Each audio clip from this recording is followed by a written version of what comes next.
फैसल वाडा साहब, ये इतना उन्हें मार्जिन मिलना चाहिए, उन्होंने जी कहा मेरे बिल्कुल पास बिल्कुल दादोशुमार यही है, बिल्कुल बिल्कुल। अपडेट आएगा तो शेयर कर एक दें। घंटे तक आप शेयर कर, हमसे भी कर लीजिएगा, वो एक घंटे नहीं, तक हम दे टीवी पे देंगे। चलाएंगे, 1 घंटे बाद ये देंगे तो हम टीवी पे मैं खबर आपसे चलाएंगे। एक बात करता हूँ, जी। देखें ये तो एक कह दें कि जी हमारी सारी की सारी सीटें हमारी थी, हमारे कहने से फ़र्क नहीं पड़ता। ये जो मैंने बात की कि मेरा ये क्लेम है कि वो जो मेरा आरओ था वो सी एजुकेशन था, वो ये था वो था, ये उससे फ़र्क नहीं पड़ता। फ़र्क पड़ेगा कि जब मैं सारी चीज़ें लेके ट्राइब्यूनल में जाऊँगा और मैं वहाँ पे साबित करूँगा। मेरा यहाँ पे सोशल मीडिया सर आज पे एक या ना मेरा पतन टीवी ने पे रिपोर्ट जारी की है, जो इलेक्शन कमीशन के बाद इश्यूज के ऊपर ना इनका ट्रायल होना चाहिए इलेक्शन कमीशन के लोगों का।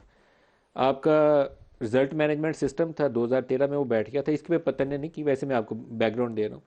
आरटीएस आपका 2018 में बैठ गया, इस दफ़ा जो भी उनका इलेक्शन मैनेजमेंट सिस्टम था वो 2024 में बैठ गया। फॉर्म 14 था 13 में, फिर उसको नंबर चेंज करके आपने 18 में 45 कर दिया, अभी भी 45, 46, 48, 47 ये सारे फॉर्म है। 2 हफ्ते की लिमिट थी वेबसाइट के ऊपर form 45 completely election commission of Pakistan ने अपलोड करने हैं, जो कल पूरी हो जाएगी 22 तारीख को। ये पतन ने तफसील जारी की है। तो अगर इलेक्शन कमीशन को 2013 का भी ये सवाल पूछते थे फॉर्म 14 की तरह, तो जवाब नहीं था मिलता। अब वो 10 साल बाद हमें 45 का भी जवाब ना दे, तो सबसे पहले तो इलेक्शन कमीशन का ट्रायल होना चाहिए। देखिए 50,000 रुपये आप देते हैं ना इस कौम का, करना चाहता हूँ अगर आप इजाजत दें। जहाँ तक इलेक्शन नदीम भाई एक और सर बात राजा करना साहब चाहता जवाब हूँ दे अगर रहे हैं, आप फिर आप इजाजत दें।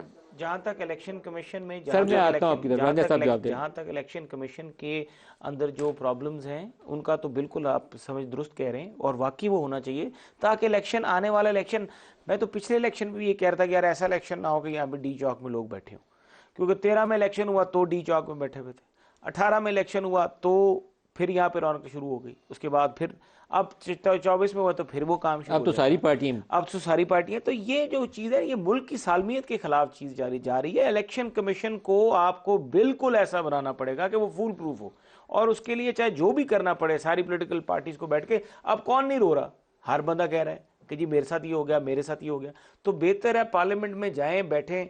इलेक्शन डेट ठीक था, लेकिन उसका जो साहबजादा साहब भी बैठे, साहबजादा साहब आप इस पे कुछ ऐड करना चाह रहे हैं? सर मैं इसमें एक ही चीज़ ऐड करना चाह रहा हूँ। देखिए तमाम पार्टियों ने इलेक्शन के ऊपर अपने तहफ़्फ़ुज़ात का इज़हार किया।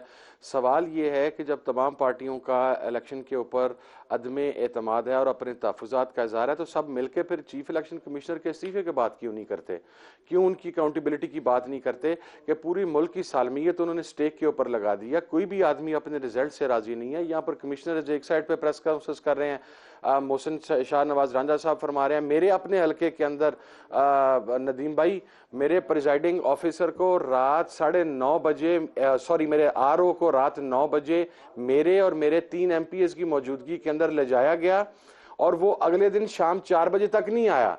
हम आरओ के दफ्तर में बैठे, वो पंजाबी में कहते हैं जाके जक मार रहे थे, और मेरी लीड जो 100, मैं टोटल 375 पोलिंग स्टेशन में से सिर्फ 6 या 7 पोलिंग स्टेशन आ रहा हूं, मैं 177, अच्छा मेरा आप फॉर्म 47 निकालें, 49 निकालें, एक इंडिपेंडेंट कैंडिडेट है वहां पर शकील शाहिद साहब, मेरे फॉर्म 45 को जब वहां पर वो डाटा कंपाइल किया जा रहा था तो उनका वोट 8000 कर दिया गया।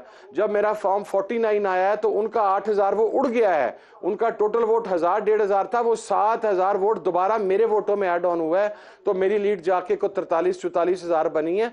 तो ये तहफुजात अगर हर जगह पर मौजूद थे और अगर इलेक्शन को इस तरीके से मैंने किया गया, तो मेरा तो ख्याल है कि फिर तमाम पार्टियों को मिलकर चीफ इलेक्शन कमिश्नर के इस्तीफे की बात करनी चाहिए, वगरना हमारे इलेक्शन के बाद यही बात कहते रहेंगे क्या है जी पार्लियामेंट में बैठे और ये तमाम मामला इजलास आ जाएगा सर अगले सैटरडे, ये कमिंग सैटरडे नहीं, नेक्स्ट सैटरडे।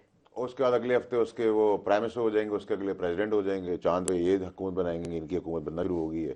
तो अब अल्लाह खैर से करे। आपका ख्याल है इसमें से कुछ नहीं निकलना? नहीं, मैं तो पहले 1 साल से मैं कह रहा हूँ, आप लोगों का जमाना था, नो वोट ऑडिट सर आप करना था, जमहूरियत का शौक और आइन और चौकीदार जो थे, दावेदार और ठेकेदार, कुछ नहीं निकल सकता, इसमें से कुछ नहीं निकलेगा, सब खूह खाते। ये तो कोर्ट में मामला चला गया, हमने देखा पिछली दफा की जो पिटीशनें थी वो कब जाकर सब खूह खाते क्या। ये देखें, ये तो अब लीगल बैटल्स हैं, ये आपको पता है कि सर 50 साल तो भुट्टो साहब की प्रोब कर रहे हैं, इसको भी इंशाल्लाह 50 अब ये सबर शुक्र करें और पाकिस्तान को आगे लेके जाने की बात, आगे इस तरह जाना है, यही है बस, अब यही है सर, अब यही है, अब इसके साथ बैठे पहाड़ी से गिरेगी गाड़ी जमहूरियत की, या पहाड़ी पे चलेगी, इसके ब्रेक फेल हो जाएंगे, आपका ख्याल क्या है, गिरेगी कि आगे चलेगी? मेरा ये आगे तो सर मुझे अच्छी जमहूरियत नजर आ रही है अगले आने वाले टाइम में, और अच्छी पॉलिटिक्स और अच्छे इलेक्शन भी नजर आ रहे हैं। कब तक? मैं तो बता चुका हूँ सर। कितने डेढ़ देर? पौने 2 साल 2.25 साल मैक्सिमम को अल्लाह की मदद आ गई।